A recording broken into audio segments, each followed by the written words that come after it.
Mr. Speaker, and we will do it. Mr. Speaker. I call Jackie Dean. Mr. Speaker, under the National Government, New Zealand is on the right track. Mr. Speaker, this government is doing exactly what we said we would do, and we are delivering in areas that matter to New Zealanders. And this budget, Mr. Speaker, is a budget which delivers for New Zealanders. You know, Mr. Speaker, after-tax wages have risen by 22% since September in 2008, when we became the government. Economic growth has risen by 3% last year. That is a significant rise against a global financial crisis where other countries around the world are literally floundering. And here in New Zealand, we are achieving 3% growth in the last financial year, forecasting around 2.5% in difficult economic times. The cost of living in New Zealand has experienced the lowest rises since 1999, and mortgage interest rates are the lowest since 1965. Mr. Speaker, the New Zealand economy is in good shape under Bill English and under John Key. This government has got 4 priorities for our economy: responsibly managing the government's finances, building a more competitive and a more productive economy, delivering better public services, and arguably, to a South Island Member of Parliament,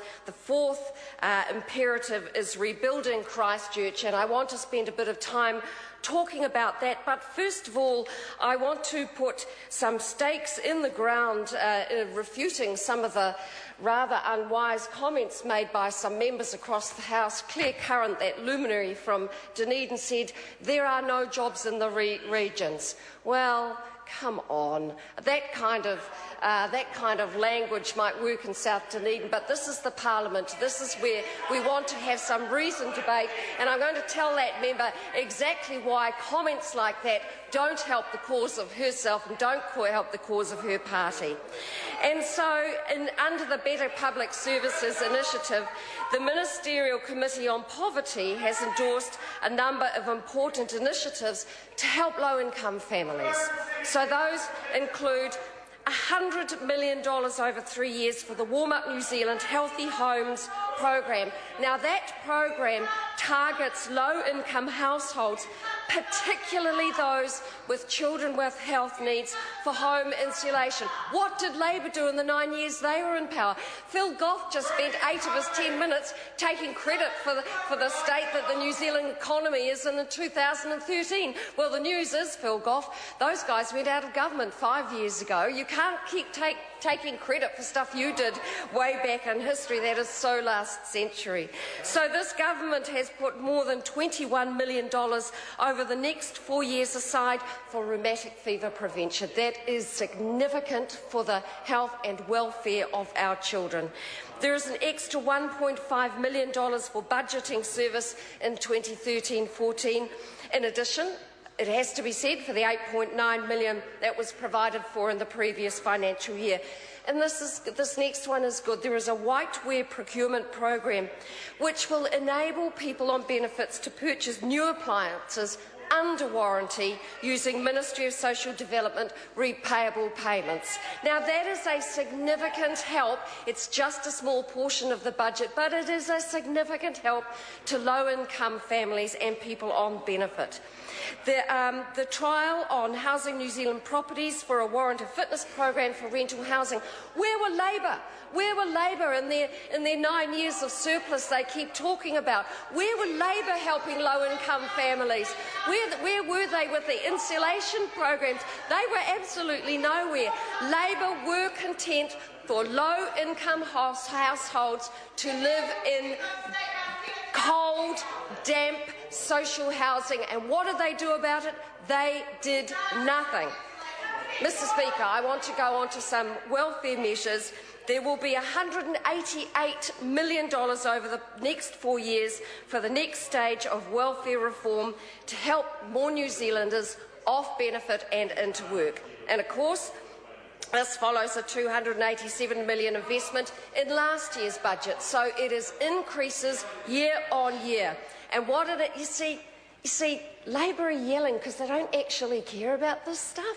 What they care about is going back to the glory days, they think, the glory days of the 9 years under Helen Clark, where they squandered the economic opportunities they had. They don't actually care about the fact that here is a government that is providing assistance to low-income New Zealanders, that is providing assistance to people on benefit, and who has a very strong focus on getting those people who are on benefit off that benefit and into jobs. So there will be 354 extra work and income staff to provide intensive help and support. And I know from recent history in my own hometown of Waimaru, when the Summit Wool Mill closed, Work and Income did a magnificent job. They rallied around those people made redundant from a regional response, and I'm happy to say to Claire Curran, have they got jobs? Yes, they have.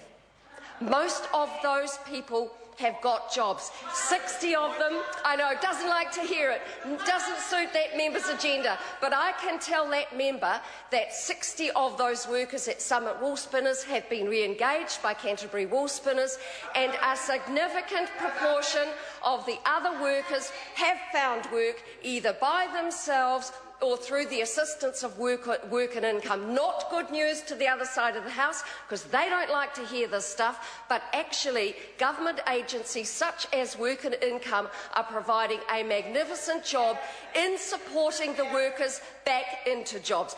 And Labor don't like to hear it, because they love shouting, they love pulling this country down, they love people being poor and downtrodden, but when they see a government that actually is prepared to put a stake in the ground and do something about it, they simply don't like it, because it does not suit their purposes. And so, Mr. Speaker, I'm going to go on now to, I want to talk a little bit about health, because that is something which is quite important to people, not only obviously in my electorate, to be all over New Zealand. So there will be a further $1.6 billion for new health initiatives. And again, Labor, when they're not yelling, have gone quiet, because they do not like this initiative, because it's there to actually help people. And I'll tell the House how this new initiative, this $1.6 billion, this $1.6 billion, this $1.6 billion is going to be allocated. Over the next 4 years, there will be $70 million for aged care and dementia services. We know that New Zealand has an ageing population. We know that it is incredibly difficult for the state to provide services, and so that $70 million will go a long way, particularly in the area of dementia services. There will be $35.5 million for diabetes and heart disease. We know very well that we have a problem in New Zealand with growing rates of diabetes, growing rates of heart disease.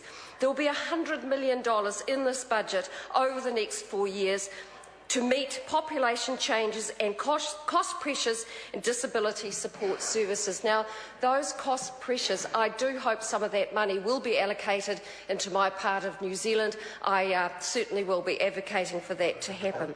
There will be $48 million for more elective operations, such as hip replacements and cataracts.